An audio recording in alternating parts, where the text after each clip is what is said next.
You are listening to Parliament Matters, a Hansard Society production supported by the Joseph Rowntree Charitable Trust. Learn more at hansardsociety.org.uk/pm.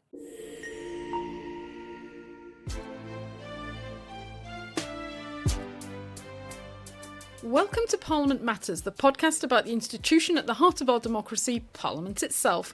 I'm Ruth Fox. And I'm Mark Darcy, and we're devoting this admittedly longer than usual special episode to the race for the Lord Speakership, the presiding officer of the House of Lords. Unlike their Commons opposite number, the Lord Speaker doesn't get to shout "Order, order," but they're still an important player in the world of Westminster. And on behalf of the Hansard Society, I chaired the official hustings for the election between the Conservative peer, Lord Forsyth, and the Crossbench peer, Baroness Bull, which took place last week in the House of Lords robing room, the place where the King normally dons his robes before the state opening.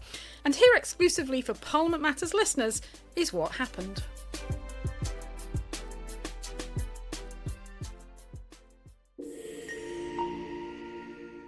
Well, welcome everyone to the hustings for the election of the Lord Speaker, organised and hosted by the Hansard Society at the invitation of the Procedure Committee of the House. We were invited to organise the hustings for the first time in 2011 for the election of the Lord Speaker and subsequent elections, and it's an honour to do so again. I see many familiar faces in the audience, insofar as I can see in the semi-dark. But for those of you who may not know me, I'm Ruth Fox. I'm the director of the Hansard Society. In terms of how we're going to organise things today, the candidates are going to make an opening statement of no more than 5 minutes, and we will then proceed to your questions. Following a coin toss a few minutes ago, Lord Forsyth is going to speak first. We've received dozens and dozens of questions, so I'm afraid some of you are going to be disappointed tonight. But there were some very clear themes which we've grouped together to bring about what I hope will be a coherent discussion and also to avoid duplication.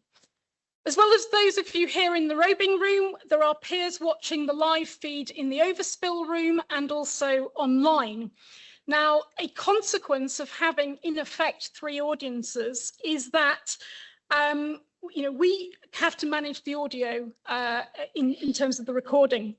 So we ensure that everything is picked up for the purposes of the recording. So the plan is that I will put the primary question that we've selected from those that you have submitted, and then the candidates will be invited to respond. There will be opportunities for them to respond to each other. And time allowing towards the end, if there is enough time, we will also put some supplementary questions from you. We've got 2 roving microphones. We'll see how we go for time and how things are with the recording. If you're invited to speak, I'll give you instructions at that point about how we will deal with that in terms of the microphones. I've not set formal time limits for the responses from the candidates. We want this to be a dialogue and to be as informal as possible. But I have got a card saying 30 seconds so that if they are droning on, I will use it. I have asked them to be mindful of the time so we can get through as many questions as possible. And then at the end, each candidate will have a few minutes to sum up. So with that, can I invite Lord Forsyth to go to the lectern to make his opening remarks? Well, good evening. Begin by thanking the Hansard Society for sponsoring this event and the doorkeepers and staff for organising it. I should also like to thank my proposer, David Blunkett, and seconder, Elizabeth Butler-Sloss, for supporting me, and also my worthy opponent, Deborah Bull, for the positive way in which she's conducting her campaign. Now, after 40 years in Parliament, 26 of them in the House of Lords, and a decade as a minister in government, my commitment to strengthening this House and supporting those who serve in it is undiminished. I offer experience, independence of mind, just ask my whips, and a proven record of delivery. As chair of the Association of Conservative Peers, current chair of the Financial Services Regulation Committee, and a former chairman of the Economic Affairs Committee, I've shown how constructive, well-informed, evidence-based scrutiny earns respect across Westminster. And colleagues who have worked with me know that I approach every role fairly and without favour. I understand that in Parliament, the ability to get things done depends on being able to make a clear, persuasive case and to build support for it. If elected, I will be a strong and visible advocate for members. Accountability will be my guiding principle. As chair of the Commission, I will build on the progress which has been made by our outstanding Lord Speaker, Lord McFall, in holding the administration to account, and I will ensure that supporting members becomes its central mission. I agree with the key recommendations of the External Management Review, which was completed 5 years ago, that as in the Commons, the Clerk of the Parliaments should be directly accountable to the Commission. The effectiveness and reputation of this House requires a firm, constructive and business-like relationship with the Speaker and members of the House of Commons. And I will strengthen and work to strengthen that partnership, recognising that we serve the same Parliament and the same public. As Speaker Lenthal reminded the Crown, and I'm sure you all know this, I have neither eyes to see nor tongue to speak in this place, but as the House is pleased to direct me. The authority of Parliament and its presiding officers ultimately rests on the consent of its members. Now, rather more than £500 million has been spent on restoration and renewal without a brick being laid, with no settled plan. Procrastination turns out to be extremely expensive. Spectacular sums of money are involved, and the experience with the door and the new security fence and the aborted process of tender for the Victoria Tower, the fence itself is an affront to Parliament, all underline the need for professional expertise, transparency and genuine engagement with members. This demands firm and decisive leadership. And as the Commons continues to struggle to scrutinise legislation effectively, increasing pressure will fall on the members of this House. And I believe that members will need improved practical support as a result. Why, for example, are select members doing, say, a 12-hour day away from the House, or those participating in NATO, OSCE and Council of Europe meetings restricted to a half-day allowance? It's also a running scandal on which I've campaigned for longer than I can remember, that some ministers in this House still remain unpaid. We are no longer a House which can depend on their estates or their private incomes in order to do their job. And I regret that we are increasingly becoming a regulated House. Self-regulation is part of the essential DNA of the House of Lords. Our self-regulation depends on the conduct of members. An effective induction for new members and respect for our conventions by all members is essential if we are to preserve that. My priorities are quite clear. Strengthen accountability and member oversight. Improve support for members, especially those living outside London, I declare an interest. To protect members' security whilst respecting our heritage and the unique nature of this building. Improving the communication of the outstanding work of the House, and engaging and inspiring the next generation, and preserving our self-regulation independence. As I say, I offer experience, financial expertise, communication skills, and collaborative leadership. Together, we can make this House more effective, influential, and respected. And be in no doubt, a vote for me is a vote for a reforming Speaker. Thank you very much.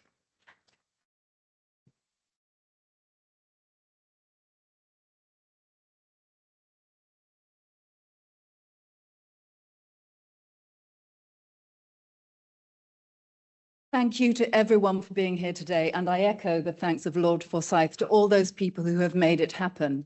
I also want to thank members who've taken the time to speak with me over recent weeks. Those conversations have reminded me of the breadth of expertise and knowledge that lies within this remarkable House, and I am proud to be a part of it. The role of Lord Speaker has many facets. Some are immediately visible and others, equally important, lie behind the scenes. And it strikes me that my career is perhaps not dissimilar. Members may know me on the one hand as an ex-dancer and on the other from my work in the chamber or sitting on the Woolsack. The ballerina to baroness line proves a little hard to resist. So before I speak to the role of Lord Speaker, it might help members if I briefly set out what I did in the decades between the two. I had 12 years as creative director on the executive team at the Royal Opera House, 10 at King's College London in a vice principal role. I was a governor of the BBC and I've been a board member on national arm's length funding bodies. Now, anyone familiar with academia, or if you have a long enough memory to remember that TV documentary about the Royal Opera House, well, you will know that that makes me something of a veteran in dealing with powerful personalities and organisational politics. These are complex institutions in which I've led teams, managed budgets, and delivered commercial targets. I've chaired cross-organisation and multi-faculty committees. I've steered change projects and I've led on public engagement. These roles have also involved me in once-in-a-century estates projects, the BBC's move to Salford, the pedestrianisation of the Strand outside King's, and of course the complete redevelopment of another of Barry's London landmarks, the Royal Opera House. The Lords is unique, but the parallels are clear. National institutions with global reach, operating in the glare of public scrutiny, each balancing the need to modernise with respect for tradition. And this is the experience that I would bring to the role of Lord Speaker. Over the coming years, the House faces a set of generational challenges, size and composition, ways of working, our use of new technologies, and of course, restoration and renewal.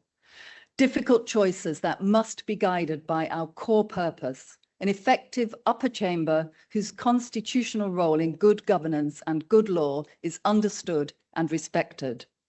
Over the past weeks, I've heard that we cannot achieve this without breadth of experience and diversity of views among our members.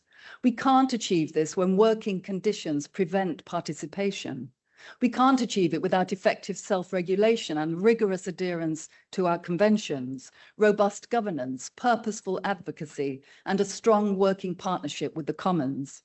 These are the sine qua non of an effective upper house. And as Lord Speaker and as Chair of the Commission, my priority will be to ensure these underpinning foundations are in place. I'll work with the Clerk of the Parliament to ensure governance is robust, to improve project delivery, and to give members certainty that services and systems will meet their needs. And as co-chair of the R&R board, I'll navigate the complexities to steer the House to take the timely decisions which are so vital. I've listened to members over recent weeks. I hear your frustrations and your concerns about sitting hours, about our relationship with the Commons, about projects that have gone awry. Where action is within my remit, I will act. Where it's not, I will support members. I will guide them and signpost them towards the place where they can find resolution. None of this can be achieved through sheer force of will or by acting alone. Steering through change requires collaborative leadership, relationship building, and the empathy to understand how change impacts people. Steady and calm, firm when required, scrupulously impartial, transparent and fair. Since joining this House, I've immersed myself in its work and in its procedures, in the chamber and on committees, in advocacy and outreach, on interparliamentary bodies like the PPA, and as a Deputy Speaker. I've gained a deep understanding of the House and respect for the expertise of its members. I've built good relationships with peers of all parties, with the leaders, administration, members and staff, and with colleagues in the Commons. And I've demonstrated my values through action in the chamber and beyond. I am proud of what I achieved as a dancer, and let's be honest, it didn't do the great Betty Boothroyd any harm to have trod the boards. But it's not the sum total of who I am and what I can do. I offer this House significant professional experience from the world beyond Westminster and a deep commitment to our core purpose and value. I believe this combination would serve the House well in the years that lie ahead. It would be an immense privilege to take on that responsibility, building on the achievements of Lord McFall and his predecessors to support and represent this House as its next Lord Speaker. Thank you.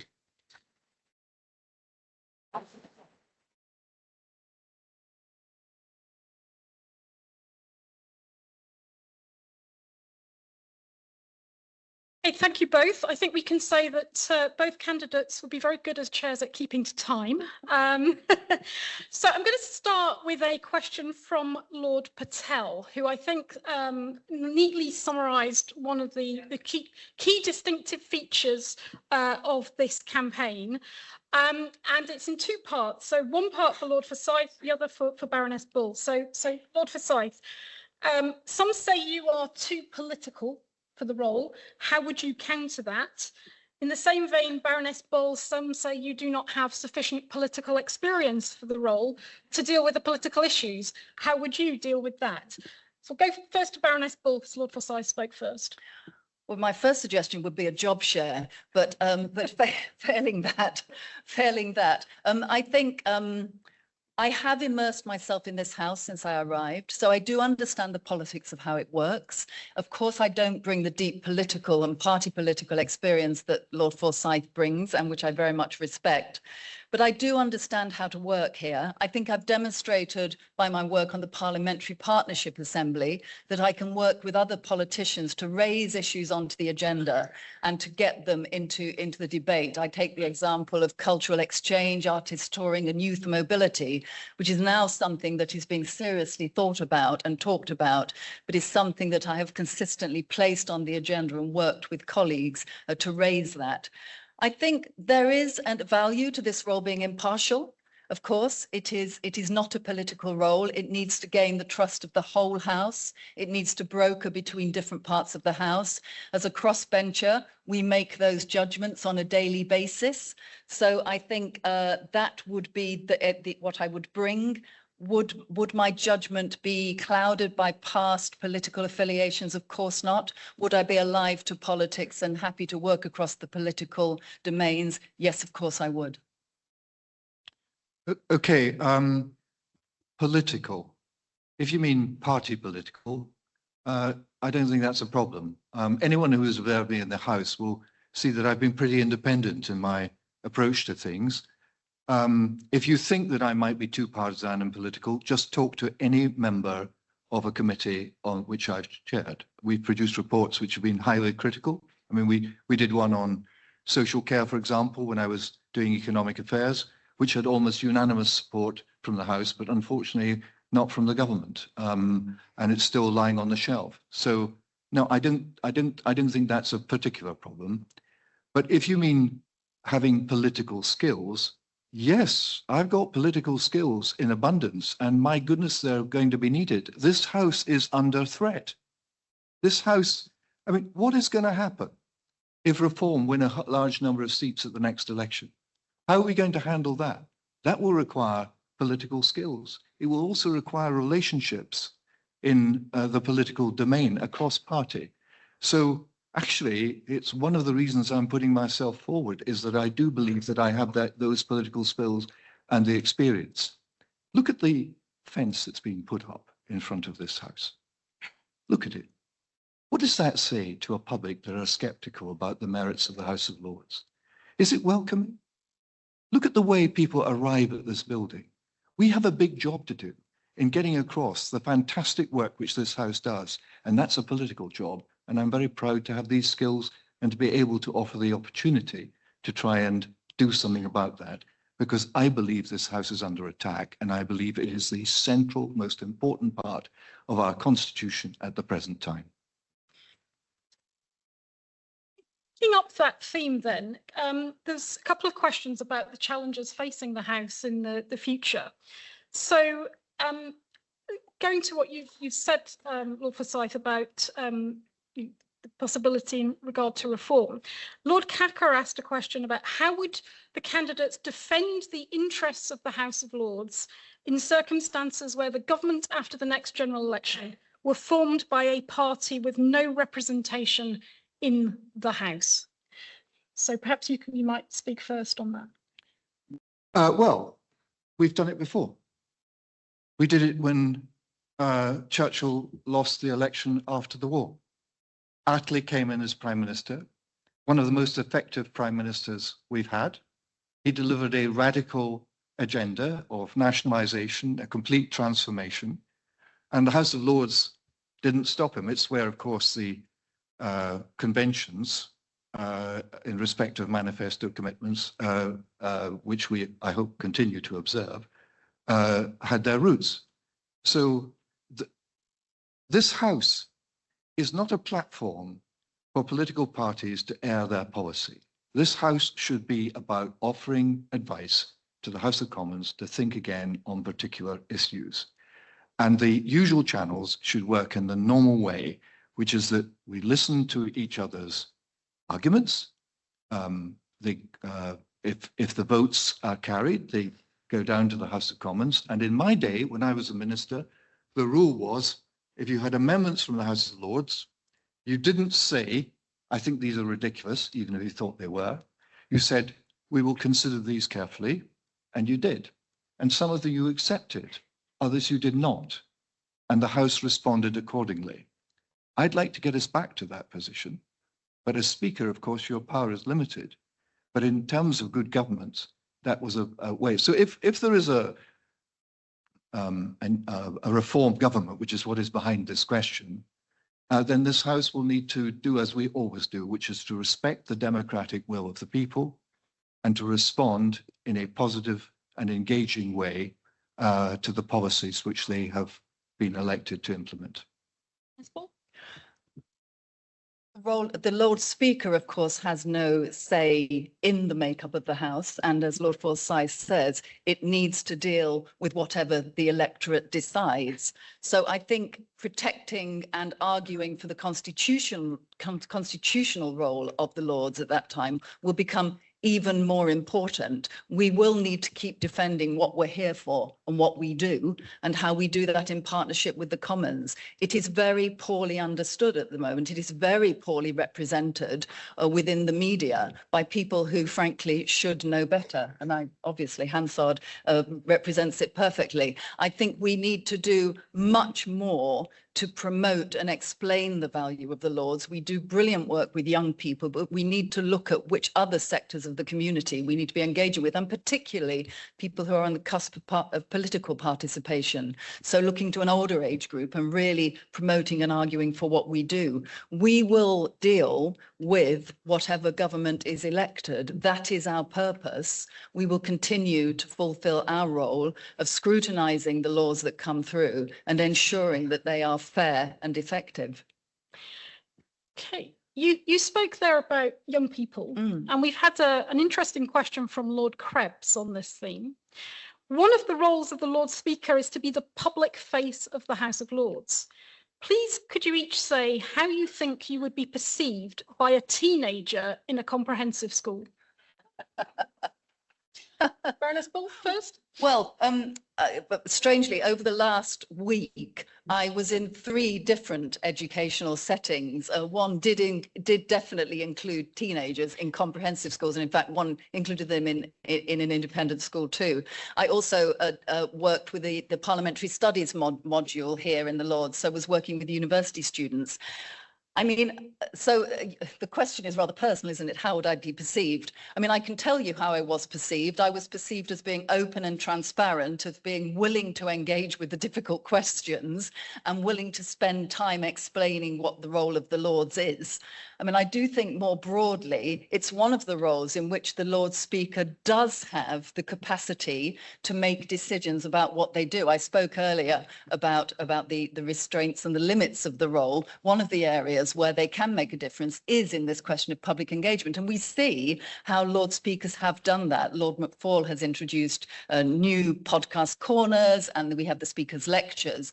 My focus would be on people of tertiary education age, so people on the cusp of participation, but also working through civil society groups too, because I think our reach into schools has been fantastic and I absolutely applaud it. But I would want to look at what are we trying to achieve through engagement? How well are we achieving it through the mechanisms we have? What should we stop? What should we build? And what should we adapt?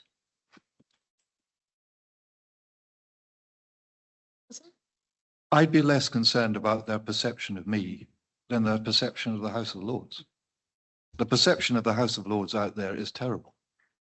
And certainly going into schools, I think some people, Deborah being a case in point, spend time going to schools and talking about the House of Lords. And generally speaking, the audience are astonished that the level of ignorance is extraordinary.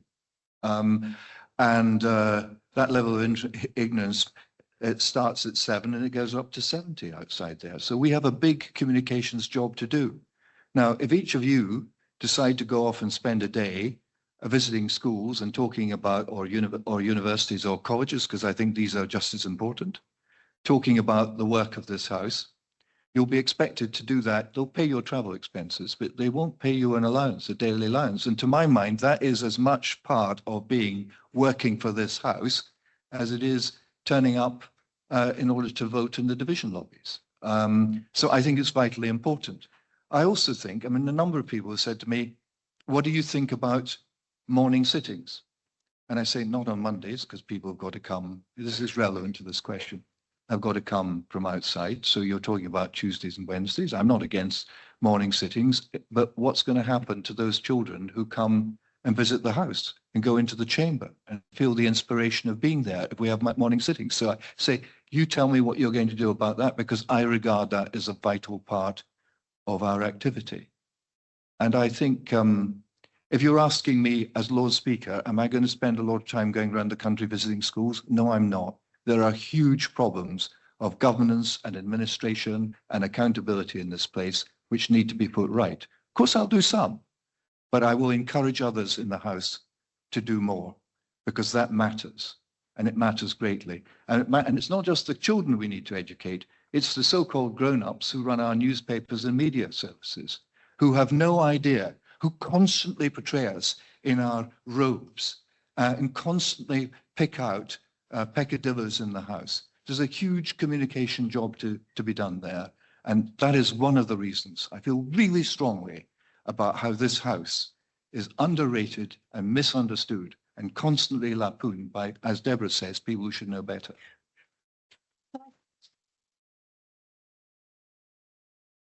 Just to add one point that I should have made, that experience of working with the students is really valuable because you hear back from them. And it is astonishing how much you can learn from what young people are concerned about.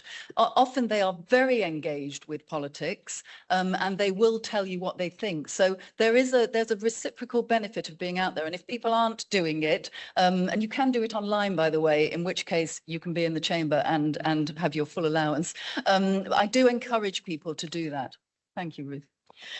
Can I then, so we diagnosed a problem here that's long been known, but what are the ideas that you have to address it? Baroness Mayer asked a question about, what ideas have you got to engage the public, especially younger voters, with the work of the House? How would you go about improving media coverage, outreach, encouraging more people to visit Parliament? We know there's a problem, but what might you bring in terms of ideas to the position? Lord Forsyth? Well, I don't know what other people's experience has been of getting coverage for select committee reports, but mine has been that in the main, the coverage is obtained by the chairman and members of the committee and their relationships with the press and the media. And I think we need to be better than that.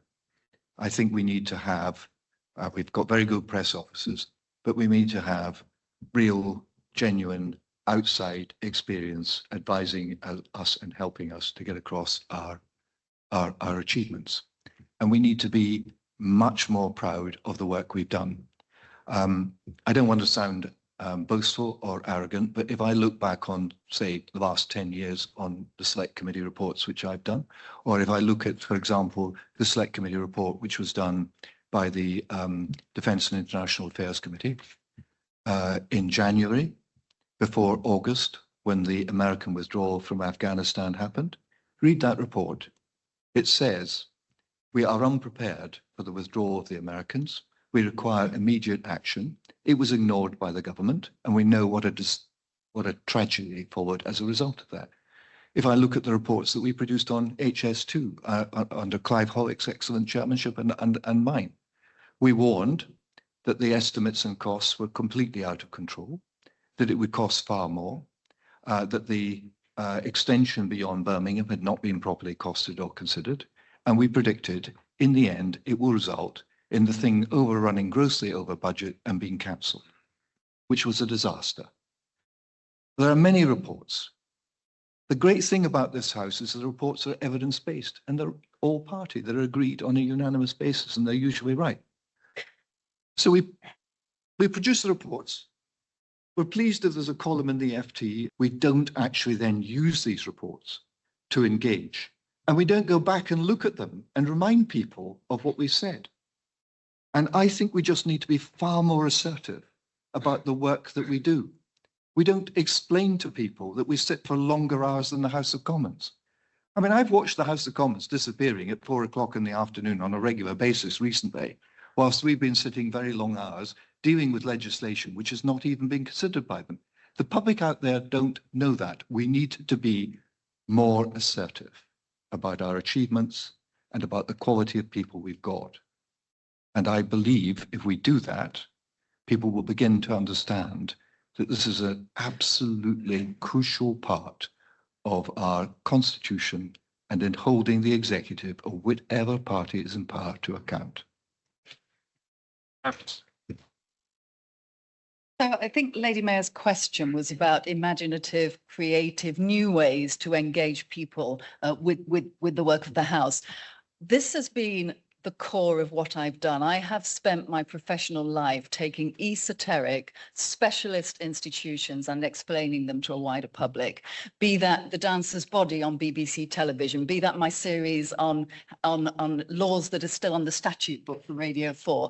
That's what I do, is I've gone behind the scenes, unpicked specialist institutions and made them explicable to wider audiences. How do you do that? You do that partly by meeting people where they are.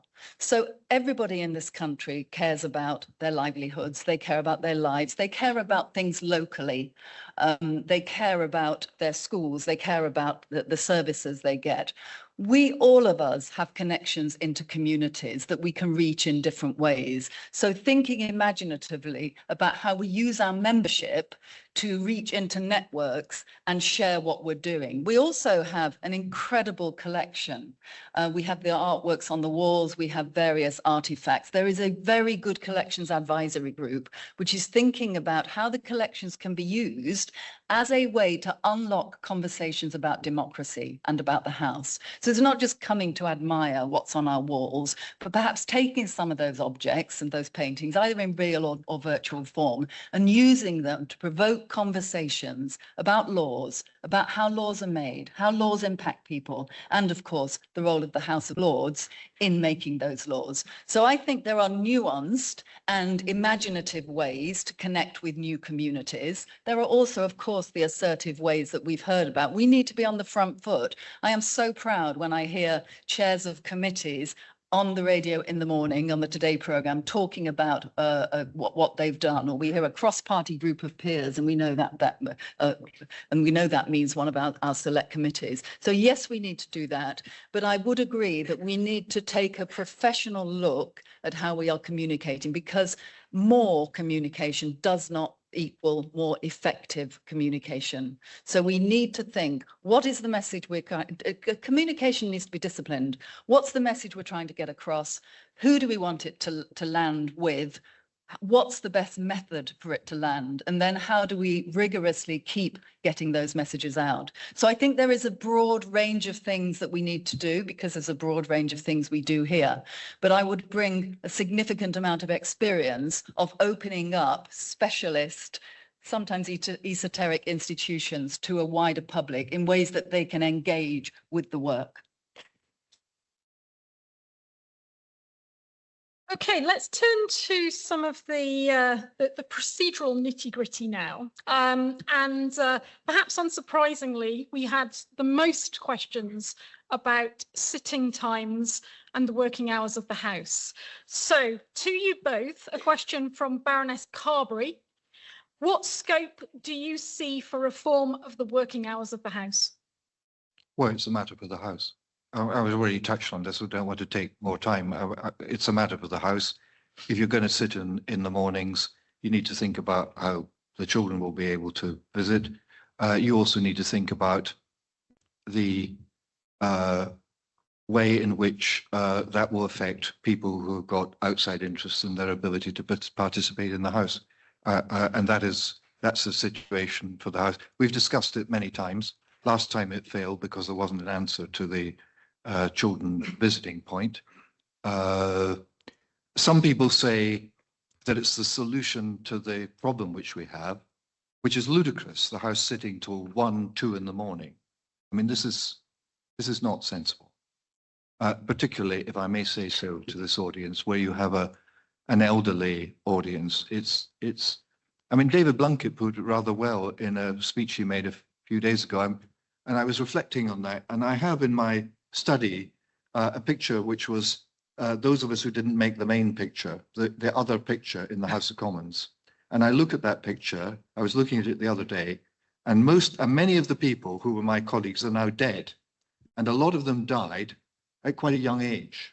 And we used to sit regularly. I used to sit, people here will remember it, I used to sit till 4 o'clock in the morning and have to be at my desk at 8 o'clock as a minister.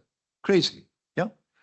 The way to get round that is not to sit in the mornings. The way to get around that is to make sure that the usual channels are operating properly and that people in this House are behaving sensibly about using the freedoms that we have to table amendments, to de-group amendments and other things, and doing so in a responsible manner. Now, it's probably going to lose me votes, but I do say to those people who do that, you need to think about how long you'll get away with it. Because the reason the House of Commons is not doing its job, in my view, is because the House of Commons that I remember and loved no longer exists, because all bills are now timetabled. People's ability to table amendments is limited. And therein lies an opportunity for us to work with the House of Commons, because there are many colleagues of all parties in the House of Commons who, if they understood, and the Lord Speaker has done brilliant work, I've helped him with this, in bringing in MPs to explain to them our procedures and how their campaigns, by liaising and engaging with people in the House of Lords, they could advance them because of the freedoms that we have in our procedures to get matters properly aired and discussed. One of the things that absolutely drives me nuts is when I hear people in the media saying the unelected House of Lords passes laws. We do not pass laws except with the consent and the support of the elected House. That is the position. And the elected House could benefit greatly from engaging with us. And I don't think that the idea of having morning sittings is going to necessarily result in us not having late night sittings. That's about the usual channels. That's about all of us behaving responsibly. It's also about governments of all parties being sensible about the volume of legislation which they introduce to Parliament. And it's also about the parliamentary draftsmen sharpening up. When I was a minister, the parliamentary draftsmen were a fearsome bunch. They would kind of be very strong about the content of legislation. And I see legislation coming up, and I'm not making a point about this government. It was as bad, if not worse, under the previous government. I see legislation coming up which has not been properly drafted, not properly considered, and we end up having to clear up the mess. It's got to stop. Baroness Bull, if we can take back to the reform of working hours of the House, but also Baroness Bluestead also had a question that Lord Forsyth touched on about grouping and degrouping of amendments, and your thoughts, your views on the current arrangements for that.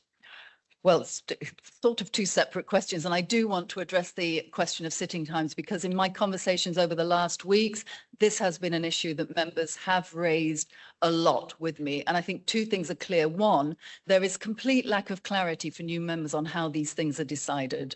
So I would really want to work to demystify processes so that when members arrive, it is clear where they go to ask questions or to find resolution on issues. As Lord Forsyth said, this is a decision for the House, and the House has history in looking at it. Last time it looked in 2023.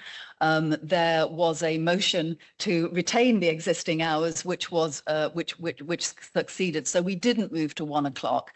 I don't think I am the last person, you've heard me here, to say that engaging young people is not important. That will not go down on my record. But I do think we can find imaginative ways to continue to engage young people if we want the House to sit, for instance, at 1 o'clock rather than 3 on a Wednesday. I do not think that should be the reason we don't relook at sitting hours.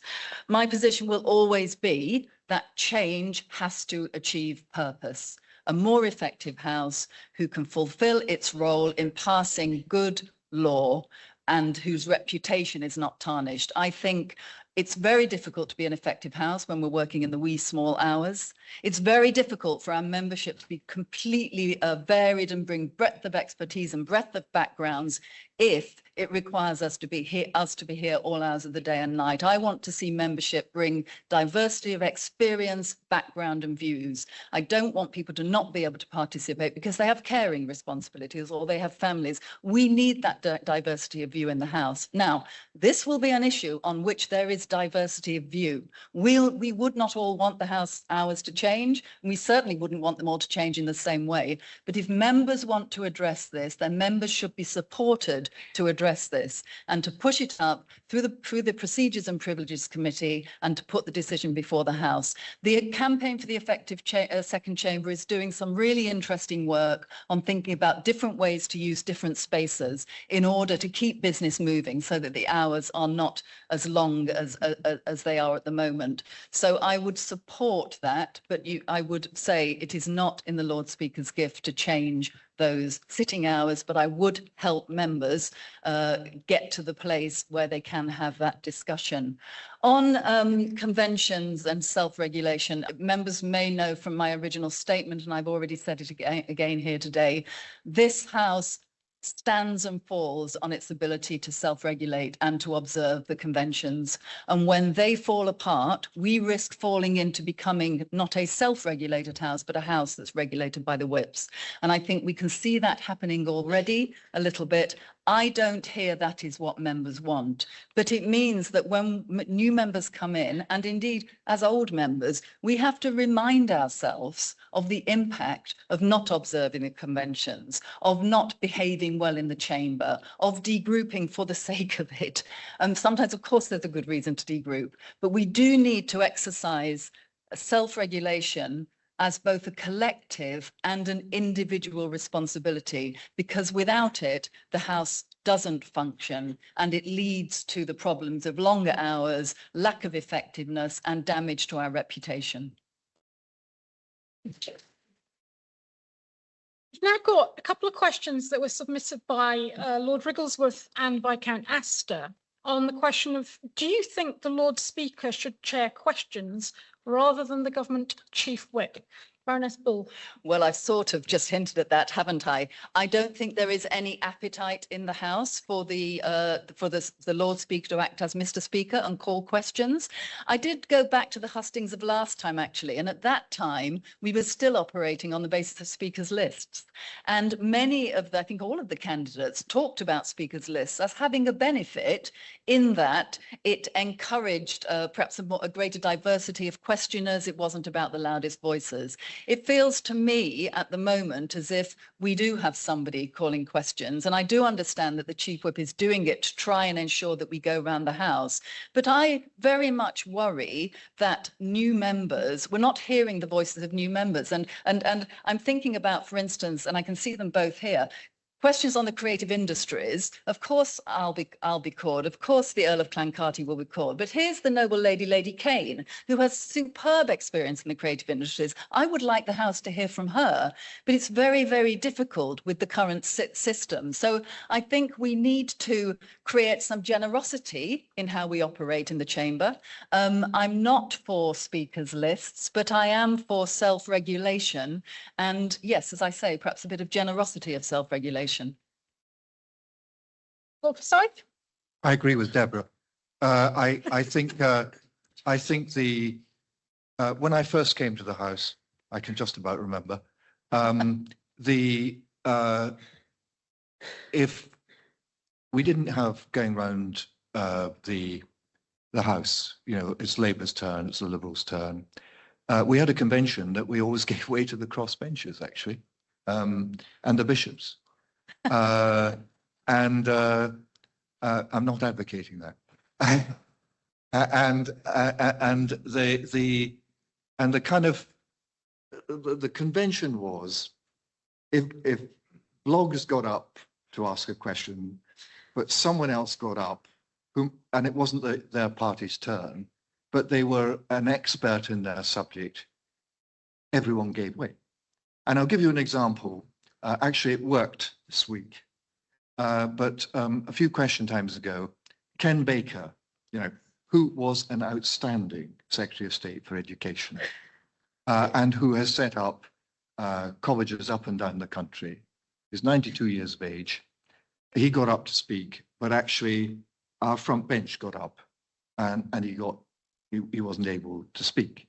Now, in the old House, everyone would have wanted to hear from Lord Baker.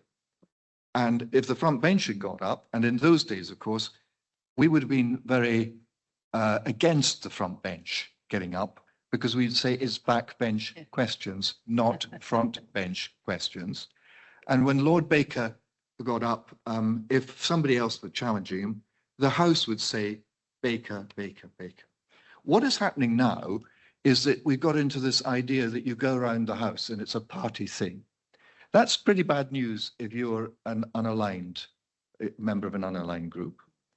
It's also very bad news if you are one of the greatest experts on, I don't know, social care or whatever, and you can't get in because someone else who doesn't even know who you are and doesn't know that you are an expert on social care decides to stand up and push you back. And I hope this doesn't interpret as a sexist remark, but I know some women have said to me that they find it very intimidating. I don't think they were talking about me, but it could possibly be. So I do think it's absolutely wrong in principle. I think Roy, as the Chief Whip, is doing a great job. But I don't think that the Chief Whip should be deciding on who's going to be called to speak, because there's a clear conflict of interest, because we're holding the government to account in these questions as often as not. So in an ideal world, I'd really like us all to be respectful of each other, to not think that it's just about the turn of this party or the other party. For the front benches, the opposition front bench in particular, my own front bench, to perhaps show a little bit of constraint in looking who's trying to get up. And as Deborah says, you know, it's not always the same people. And, you know, those here without sin can throw the first stone. But I certainly am a sinner in that respect. But equally, one of the things that I think is going wrong with question time, this is where I'm going to lose so many votes, is that people should not get up and read long questions. I mean, if you can't actually work out what the question is, you shouldn't be getting up at all, yeah, in my view. Of course, I understand people may be nervous, they may have notes, but reading long questions, which sometimes you think might not even have been written by the person who was asking the question, that is no good for the House. And if we are to sell ourselves as a House of experts, well, let's start behaving as if we are and not emulating the House of Commons. Okay, so we're going to move on to some questions about the governance of the House. And we had a question from Lord MP and also mirrored in a question by Baroness Goldie, which is about the role of the House of Lords Commission. You'll be aware of concerns expressed by some members that decisions are being taken by the Commission without the views of members being taken fully into account. Do you have a view on this, on how governance structures may be strengthened, and what the primary objective of reform should be? Yeah, okay. If you've got a wet weekend, just read the External Management Review report, which was produced 5 years ago. And among the recommendations were, and the analysis was, that the Clerk of the Parliament is responsible to no one, that he should be responsible to the Commission, that requires that and the Commission should be put on a statutory basis, which is what has happened in the House of Commons. So that the Commission would act more like a board of directors, holding the administration to account. Nothing has happened on that. The Commission decided that it wasn't a particularly good idea. I believe that is at the root of our problem. It means that the clerk actually has got no protection and therefore is going to be risk averse. It means that there's no effective accountability. So I said in my 300 words that I was allowed that I believe that that statement, that recommendation was right and it should have been implemented. People will say, oh, well, we won't get legislative time.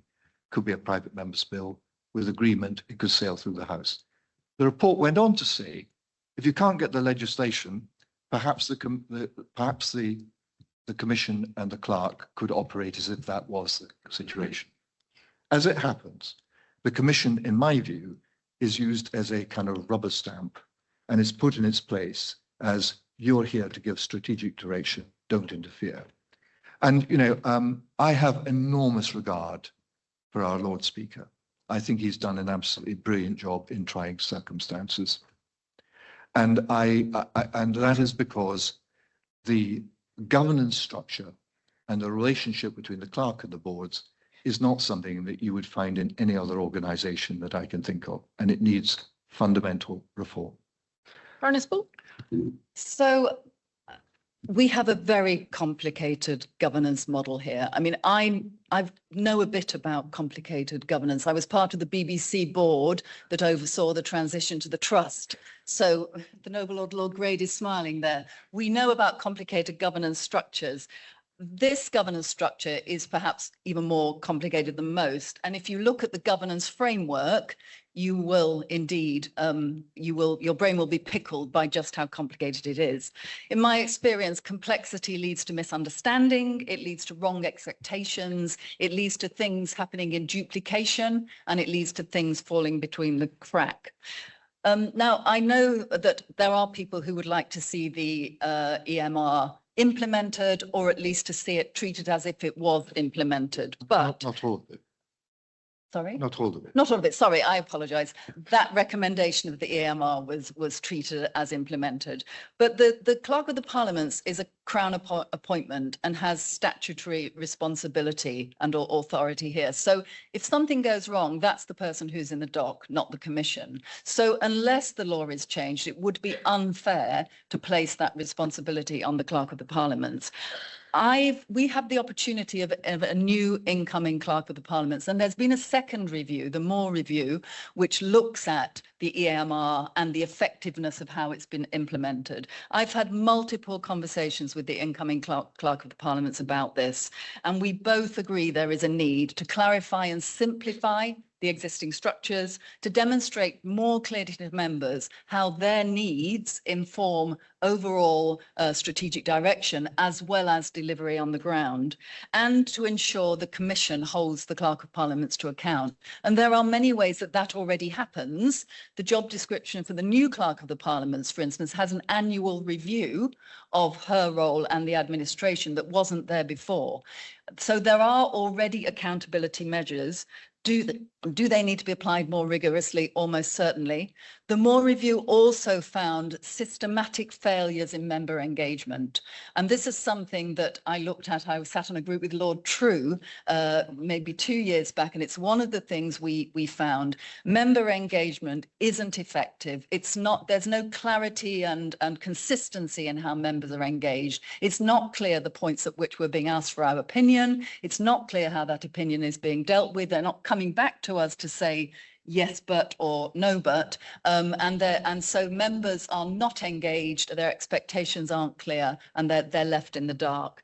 So there is work to do. The Moore Review involved our membership, Lord Sharkey, Lord Burt, Baroness Donaghy, and Lord Young of Cookham, I think, who I see over there. It has a roadmap for improvement, but it is the start of the journey. So I would want to get under the skin of that review, to talk to the people who did it, to understand what's happening, what we can expedite, and how this is going to solve the problems. And I would want to guide the Commission through implementation of its 6 recommendations. That is not pushing this down the road. That is my approach to leadership, to understand what's happened, to respect the work of people who have spent a lot of time thinking about this, and then to implement the recommendations and rigorously hold those people to account for delivery. Lord Forsyth, you wanted to come back? I just want to add one point, and that is, hands up, how many people in this room have seen the Moore Review? Yeah, this is the review done by the non-executive, the outside person. It was sent to me on Monday, which is the first time I'd seen it, and I think it was sent to Deborah as well. It's actually really very good. My issue is the lack of transparency, the lack of engagement, and I'll give you one example: the front door. Leaving aside what happened with the front door, we were not allowed to know how much it cost. And even at a very late stage, I went to see the Lord Speaker. I don't think I'm betraying any confidences here. And I said, Lord Speaker, have they told you how much it cost? He said, no, they won't tell me. I put down a parliamentary question about that appalling fence that makes us look like a scrapyard or a prison, to ask how much it cost. Hands up. The reason I put down the question is because I wondered how much it would cost to take it down and put up something that was more in sympathy with the building. I got back an answer that said, you can't know that because it would prejudice the security of the house.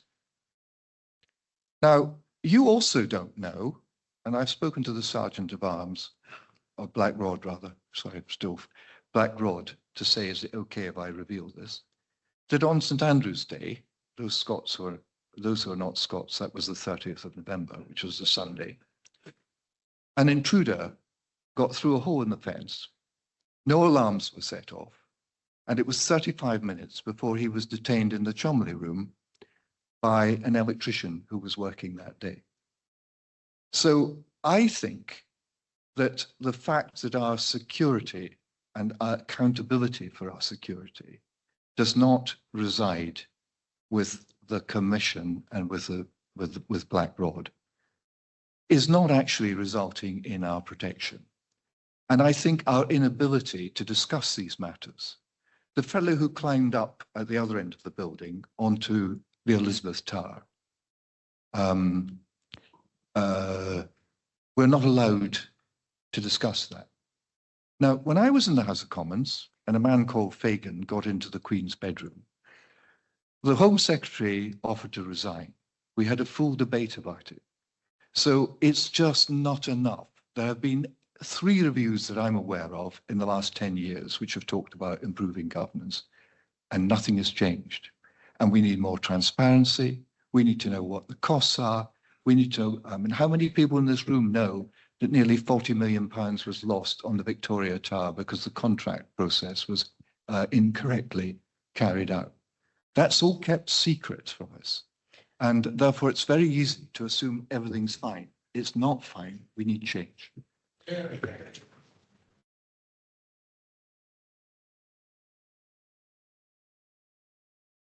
Lord Forsyth has neatly preempted quite a few questions that were asked about the security, the security fence.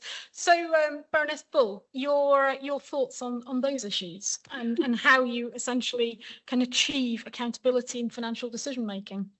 So there's clear concern from members about projects that go wrong, about how they damage our reputation. It's something I heard over the past few weeks, and it's something we will continue to hear. I don't think we should ignore progress that's been made. There has been progress made, but there are still errors. I think there are errors in our house where projects are under our direct control, but there are also errors where projects are delivered by the Commons. And I've spoken with the Clerk of the Commons and indeed with our Clerk of Parliament about where those things are going wrong and why. And it's clear that we need to do more to professionalise the relationship between the two houses where projects are bicameral. We need clear service level agreements where services are delivered by a Commons department on our behalf. We don't have those. We should have those. We need the service deliverers in the Commons to be equally visible to Lords committees, Lords domestic committees, as they are in the Commons. That isn't happening. That should happen. So there are things that can be done to strengthen project procedures, because our experience, all of us in the outside world, is that flaws in a project are always evident in the way they're set up. And this is true with something like Piers Entrance. There wasn't sufficient consultation with members, so the decision that not to work during the day was taken late. It pushed the costs up.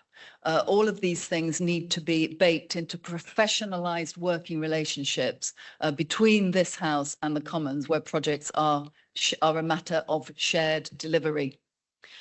Okay, turning to the subject of the relationship with the House of Commons, this was also a running theme of the questions. And Lord Ricketts of Shortlands had a question. How would you approach the relationship with the Speaker of the House of Commons and their commission? How would you approach the relationship to ensure cooperation where possible, firmness where necessary, and respect for the distinct role of each house? So Baroness Bull, do you want to start off on this one? Well, we've almost got the recipe for a good relationship in the question. I think obviously a strong working partnership with the Commons is absolutely key to us fulfilling our purpose. We share the process of making law and of good governance, and we need to coexist happily on the same estate. So the relationship is really key. I would have a threefold approach to this, though, because nothing can ride on personal relations alone. We like to think it can, but it can't. So I would build my personal relationship with Mr. Speaker, and I would make sure that was an honest and robust relationship, because having a good relationship means you can disagree. Without that, you can't put robust opinions and you can't have a good, strong debate about what needs to happen. So building a personal relationship with Lindsay Hoyle would be absolutely key. I wouldn't be starting from ground zero. I know him and I've worked with him a little bit in South Africa, but I appreciate I would be perhaps a long way behind others in knowing these people in depth. Alongside that, there is a very strong Lord Speaker's office here and a very strong office around Mr. Speaker. And those teams work really hard in the interactions between the two houses. Not everything is about one person going to talk to another. There are officers that deal with a lot of the interactions and provide a strong basis for the relationship. And then finally, underneath that, and I've talked about this already, robust underpinnings of the professional structures between the two houses, so that projects don't go wrong and we're not having to complain that something overran or members' needs weren't met. All of those things need to be ironed out and made to work well, so that the relationship can ride on top of it. My experience is that if the ship beneath is strong, then it's not going to be impacted by the bad weather, which is inevitable in people-to-people relationships. Of course, we're going to disagree, but we will do that robustly and we will do it well. I went to see Lindsay, the Speaker of the House of Commons, last week. I I didn't actually see that as being a particular problem. I had a moan at him about the fact that he'd banned us from the terrace and that we weren't allowed to use the car park and various other things. I think that can be sorted. I was there actually with Patrick McLaughlin when he was treated rather badly and refused entrance to our terrace, which I think was probably the origin of this kind of turf war. There are real issues, as Deborah's pointed out. They pay 70% of the costs of our fence. He claimed he knew nothing about that fence until it was put up. There was a proposal, can you believe it? There was a proposal to put a fence along the front of the house in order to prevent boats coming in with explosives on board, which was going to cost £95 million and which would disfigure the iconic view, one of the most iconic views in the world. When it was presented with the fence at high tide, but we also have low tide. Can you imagine how that would have looked? And also it goes back to security. If you wanted to attack this house, God forbid, you'd use a drone or you'd use a handheld rocket launcher from the beside St. Thomas's Hospital. Where is this stuff coming from? Now, the Speaker told me he'd stopped it, which is great. But there is a joint involvement on security. I think security is one of the things where things have gone wrong. I mean, it's taken, I worked with the other groups. I set up a group of, when I chaired the ACP, Toby Harris does Labour, Charles Cano, and we would meet regularly with the Senior Deputy Speaker. And for about 2 years now, we've been arguing that the most vulnerable place is the tube entrance, where there's that stupid little door, yeah, where you've got to get out your pass, and anyone watching can immediately see you're a member of the House of Lords, you're a member of the House of Commons. This morning, it was disgusting. And we've been talking about it for 2 years. And the head of security, I hope I'm not betraying her confidence here, she said to me when I complained about it, she said, well, actually, if I had my way, I just close the entrance. And that just sums it up, doesn't it? It just sums it up. Yes, we've got to be secure, but we also have to be aware of people have a job to do and they need to come here and people need to be able to visit us. So I just think now one of the problems with getting this sorted is it's a joint responsibility, but then we pay part of it. So I don't think that working with the Speaker of the House of Commons is going to be a big problem for me. I understand how the Commons work. I understand the pressures upon him, and we need to fix this. We were promised that there would be policemen, armed policemen on the doors. That then got changed to security guards. Then it got changed to security guards at certain times of the day. Well, I don't know about you, but when I leave here late at night or I arrive early morning and there's no one there, I feel vulnerable as I take out my badge and deal with that silly little door. And I cannot understand why beyond the revolving door, there are 2 police who are out on the wrong side. What exactly are they protecting? And I observe them, and they're talking to each other about their overtime or the latest football things or whatever.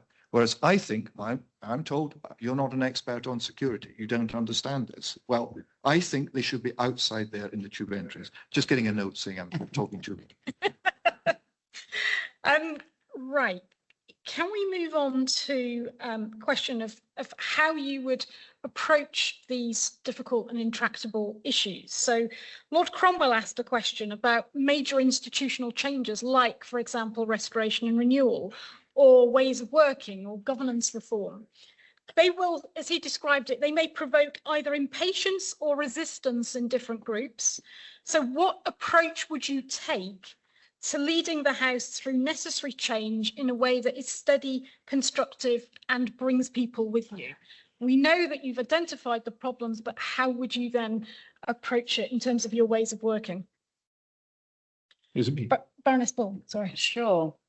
So I guess this is something I've spent most of my career doing. I've always worked in historic institutions, but I've always been in a part of the institution that's seeking to innovate, to change and to modernize. So I've got a lot of experience in how you drive change through by taking people with you.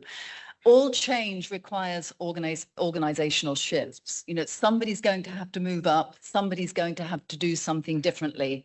But there has to be a guiding principle that the change has to better achieve the organizational purpose. If it doesn't do that, it shouldn't be happening. So my approach has always been to work with people to agree the benefits of change, to try to find common ground on what we're trying to do, to ensure everybody has a chance to put their view, make their complaint, but that everybody understands the destination and has a shared agreement of how we're trying to get there. You have to be transparent and honest about trade-offs. There will always be trade-offs, whether it's children not able to visit the chamber or a fence higher than we might like. There will always be trade-offs, and you need to be honest and transparent about them. You need also to take time. Somebody a wise person once said to me, you can make any change you like as fast as you like if you don't care about taking people with you. If you want to take people with you, you need to be consensual, steady, consistent and calm. So relentless communication is absolutely key. Communicating and recommunicating the purpose of the change, making sure that communication is two-way so people can feed in what's working and what is not working.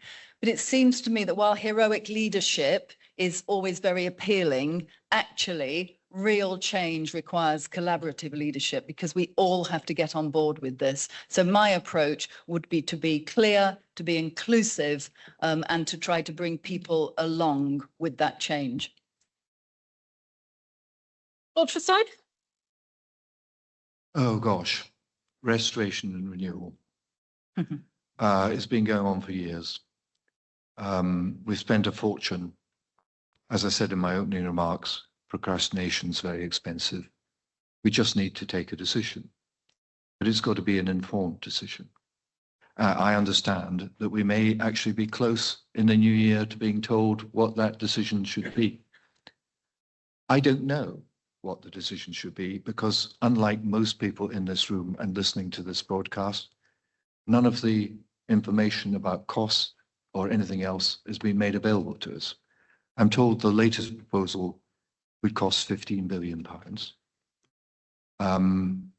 I believe that's secret, by the way, but several people have told me it. Not now, it's not. Yeah. Why is it secret? Why is it secret? £15 billion of people's money. What do you think Reform and Nigel Farage are going to make of that in the run-up to the election, with politicians being unpopular and the House of Lords and everything else? So there was an earlier question about, are you too political? Dealing with this is a highly political, challenging job. Yep. We need to, we need to lay the ground. We need to be sure about it. We need to, are we happy, if the House is surrounded by scaffolding for 15 or 20 or 25 years. There are all kinds of questions that need to be asked. I don't know about you, perhaps I'm an emotional person, but when Big Ben was covered in scaffolding and we could no longer hear Big Ben, I felt bereft. We are dealing here with an iconic building, and it's not just about the building, it's about the image that it casts to the rest of the world about us as a democratic country with a fully functioning parliament. So there are huge issues to be decided here. And I don't think it's for the Speaker to decide what should be done. I mean, the Speaker might have an opinion. If I'm the Speaker, I will almost certainly have an opinion. But it will be an opinion that's based on all my life. If there's a difficult decision to be made, the first question I ask is, what are the facts? Now, I don't know what the facts are. That has not been shared with us. But I do know that it's gone on for far too long and that it's cost far too much in actually getting to the point where we can take a decision.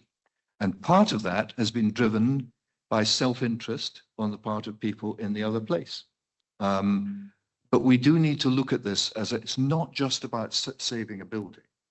And by the way, all this work is going to, which needs to be done, that won't be the end of it. This is a historic Grade 1 listed building. Bits will continue to fall off it long after we've gone. There will be ongoing costs. there is a division as to the best way of proceeding.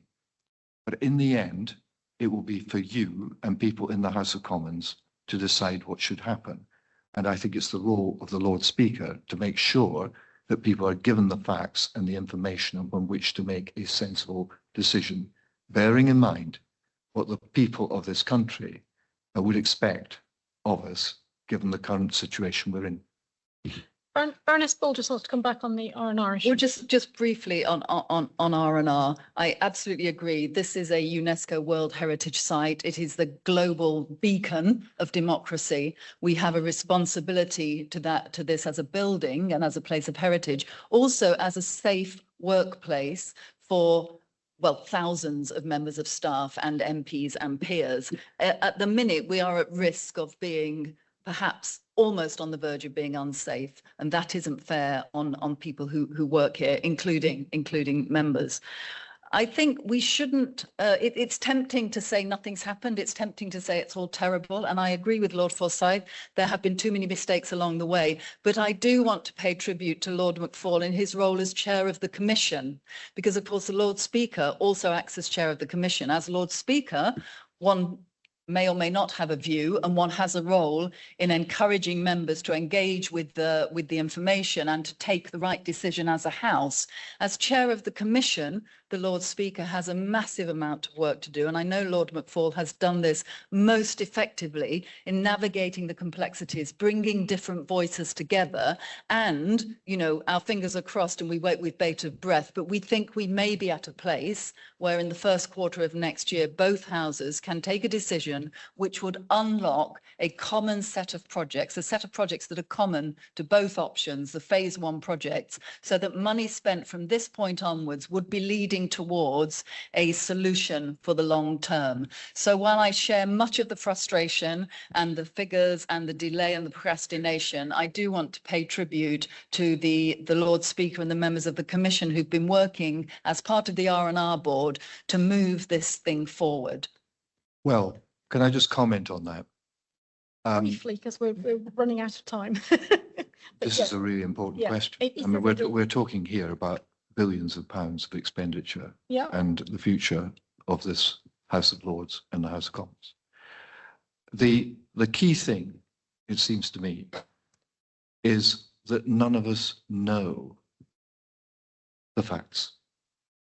And if we are to be presented in the new year with, this is something we produced earlier, like Blue Peter, without being engaged with the facts, I think that is the wrong approach. I think that is completely the wrong approach. And if we are to be presented with something without actually having done some work in advance to get support in the media and elsewhere, then I think we are playing into the hands of some of our enemies. Now, I've no idea whether that work has been done at all. I've got no information on it. I completely agree with the job which that Lord McFall has done a great job. But the fact is, I mean, I said more than £500 million. I'm told it's actually £830 million that's been spent so far, with people changing their minds and operating, wanting different things. And I think that has got to stop. But equally, we need to have clarity and understanding of what we are committing ourselves to here and why. Okay, thank you. Right, we've only got a few minutes left before closing statements. So final question, I think, from Baroness Lang of Elderslie. Some organisations and political parties want to abolish the House of Lords as it is currently established and have models for different structures. If you are elected, will you advocate for change or defend the status quo? Baroness Bull. So I would advocate for the core purpose of the House of Lords, its constitutional role and how it fulfills it. The way in which it's constituted is the subject of much debate. We all have views on it. My personal view, having worked since I've worked here, is that the primacy of the Commons is there because they are an elected house. I can't see on what basis one could elect this house without challenging that primacy, but There may be ways that one could represent communities of interest, for instance, rather than geographic communities. But I think the important question is who is appointed to this House and the mechanisms by which they're appointed. I think most of us would agree that the House is too large. I know is a view, and Lord Trews expressed this view very well at on the floor of the House, that the bigger the House, the greater the diversity. The problem is, as we all know, the bigger the House, the harder it is to actually contribute, because there is no time for us all to be contributing that expertise. So I think we absolutely need to look at mechanisms for reducing the size of the House. We have the Burns report. We have the brilliantly named RAP committee, which is going to be looking at issues of retirement and participation.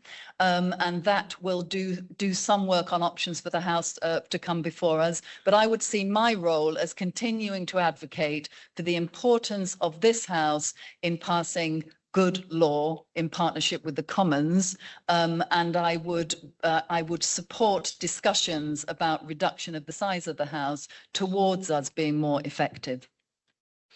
Lord Forsyth? I actually think that the House of Lords is the only part of Parliament that's working properly at the moment. I think we're doing our job really well. I think the issue of numbers, actually, although we're a house of whatever it is, 830, if you actually look at it, there are about 450 people are actively engaged. As Lord Speaker, you are, back to Lenthal. You're what the House decides, what the government decides, what the electorate decide, and you go by that. And I think the main thing to focus on is not how we could reform or change the House of Lords, but get across what we actually do as a House of Lords, which I'm really proud of. I feel honoured to be part of this House. So I mean, the issue of numbers, for example, look, in politics, perception is everything. And the perception out there is that we've got too many people, that we get paid £371 a day for just turning up and doing nothing. We need to change that. And if we change that, perhaps people will be more appreciative of what the situation is. I don't really understand the argument that says 400 people don't turn up and therefore we've got to get rid of them and we need a smaller house. The problem is the people who do turn up. Yeah. And increasingly we have important debates on big subjects and 95 people put their names down. And the result is that we get kind of 2 or 3 minutes to speak. That's unacceptable. We need to change that. That's not a house of experts. That's just a house of people who are, just doing sound bites. And also in our debates, it'd be great if we had enough time so that we could actually engage with each other and pick up points and be respectful of the person who's gone before. And that demands a change. But again, that's something that the Speaker can't do. He can press the usual channels. But in the end, it's the House to decide. Now, I think it would be better if we had a system whereby the numbers of people in particular debates was limited, so that we could have longer speeches, and of course you'd have to have a ballot or something of that kind. But I don't think it's any good to expect people to spend a whole day sitting in the chamber in order to get up for 3 minutes to say their 3-minute bit and not have a proper debate. So there's things like that that need changing. And I've talked to the leader about this, but if you say you want to have a participation requirement, my worry is that the 400 who don't turn up will turn up and put their names down for debates, or will do this, and the problem will get even worse. So I think we should concentrate on what we do well. And as Gilbert and Sullivan said, it's not nothing in particular, it's very important, but we do it very well. Okay, thank you very much. So time is moving on. I think we've got time for just one more question before closing statements, so long as your answers are brief and to the point. So I'm slightly amending Lord Evans of Reno's question. He asked a two-part question. I'm going to just offer half of it. At the end of your tenure, if you're elected Lord Speaker, what do you think you would look back on as the most important thing you would have done, the greatest opportunity to bring about change that you would be proud of at the end of your tenure? What one issue would you focus on? Listen, if you go into politics, and you expect to end your period being proud of anything or getting credit for anything, then you're off your head. I just want the opportunity to try to improve the governance of the House and to improve people's appreciation of what a wonderful institution this is and why it needs to be preserved. And I'm not talking about the building, I'm talking about the people and the work that we do. And if I can achieve that as your Lord Speaker, I'll be very happy indeed, because the credit will go to the House as a whole.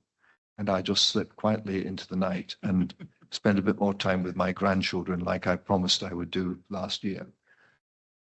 Baroness Bull. I mean, it's tempting to say, isn't it, that there would be a decision on R&R, but I think that might have been said at the end of the last hustings, so it would probably be a hostage to fortune. I think there is a very important point about better understanding of this House. I am open to people not appreciating us, but I want them to do that from a point of understanding. And we are not clear, it is not clear to the broader public what it is we do and the value we bring. So I think that would be my ambition, a better understanding of what we do and our role in the making of law and our partnership with the Commons. I do think that it might be too big an ambition. I'm very conscious that this House works in long-term thinking, but having come back a little bit on our conventions and our self-regulation, because when I joined this House, its hallmark was respectful debate, robust scrutiny, listening to others. And it feels as if we are losing a little bit of that. And that is what I would like to see us work on. The Lord Speaker can't make that happen, but perhaps they can provide some thought leadership, some convening, some fora in which we can think and talk about how we individually and collectively return this to being a self-regulating House.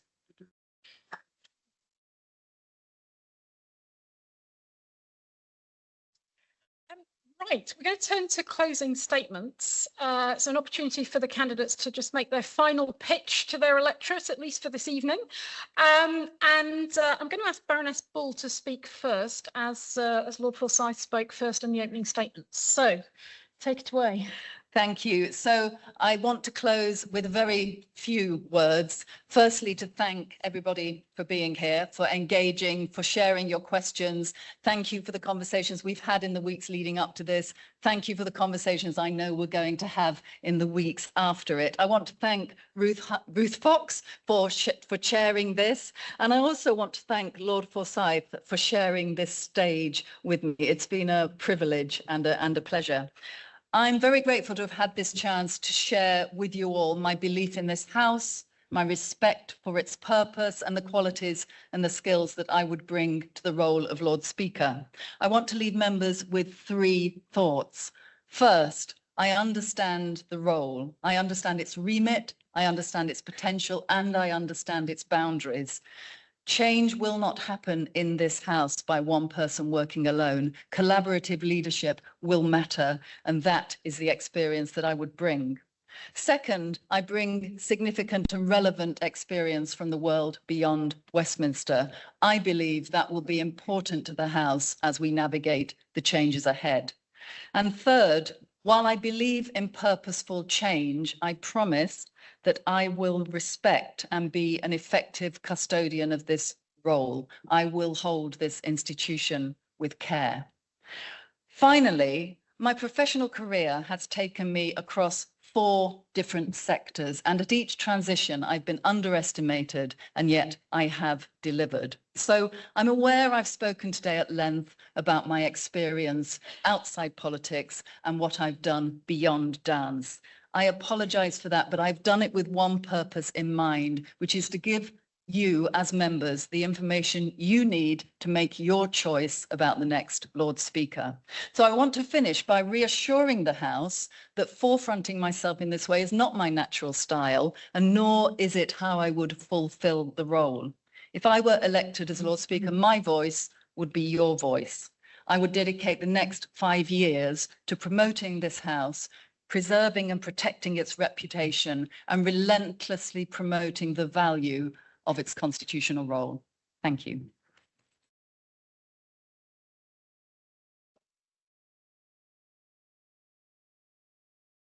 And Lord Forsyth. Okay, lots of people have said to me, have you lost your mind? Why are you wanting to do this job? They've said to me, you know, you're so combative in the chamber and you're so good at making points and getting to the heart of the matter. And how will you manage to be completely non-political and won't you miss it?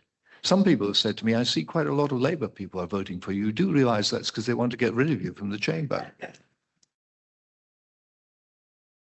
My wife has said to me, are you really going to enjoy becoming effectively a civil servant? I said, that's not the role. Why am I doing this? Because I want to give you the opportunity to vote for someone who is financially literate. I've chaired a bank. I've chaired an insurance company. I've been on the board of a 5-generation large family company for far too long, 18 years. And at the board meeting last week, they said, we feel we should wish you well, but we don't wish you well as well because we'd like to hang on to you. Why are you doing this? And the answer to that question is because I believe that I have the skills that are necessary to rescue this place, because I think we are in danger. Now, perhaps I'm wrong about that, but I see things happening. I've already mentioned the front door, and I've already mentioned that fence, and I've already mentioned other things. But things are not as they should be. I look at the dining room in the House of Commons, and it's full of peers, because it's cheaper and better. I look at simple things like a message appears in the Prince's Chamber saying you can't leave your bags there anymore. Who decided that and why? And where are people meant to take their bags? So it's from the extreme important issues to what appear ridiculous. I look at this place overrun with mice. I look at the costs in the dining room if you give someone lunch. And I look at the quality of food and I remember how it used to be. And there are a whole range of issues which need attention. And I've done 5 years as chairman of the Association of Conservative Peers, where every day somebody comes to me and says there's a problem. The ladies' loos, for example, I'm told are pretty disgusting. I haven't been in there. I'm told there's no way of finding somewhere to change properly except downstairs, except there's a screen. We've raised this. We mention it, but nothing ever happens. And I'm reminded when I first got into the House of Commons back in 1983, Sir Roy Griffiths had done a report on the health service. And I've never forgotten the first sentence of that report, which said, if Florence Nightingale was wandering the corridors of the health service today with her lamp, she would almost certainly be looking for who is in charge. And that, I think, is the fundamental problem about this place. Who is in charge and what are the mechanisms by which the members' interests are influenced? I think I've got the skills and am mad enough to take on that challenge. And with your support, I believe we can make change for the better.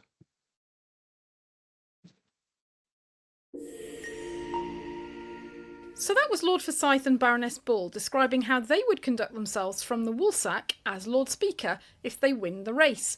So Mark, what did you make of that?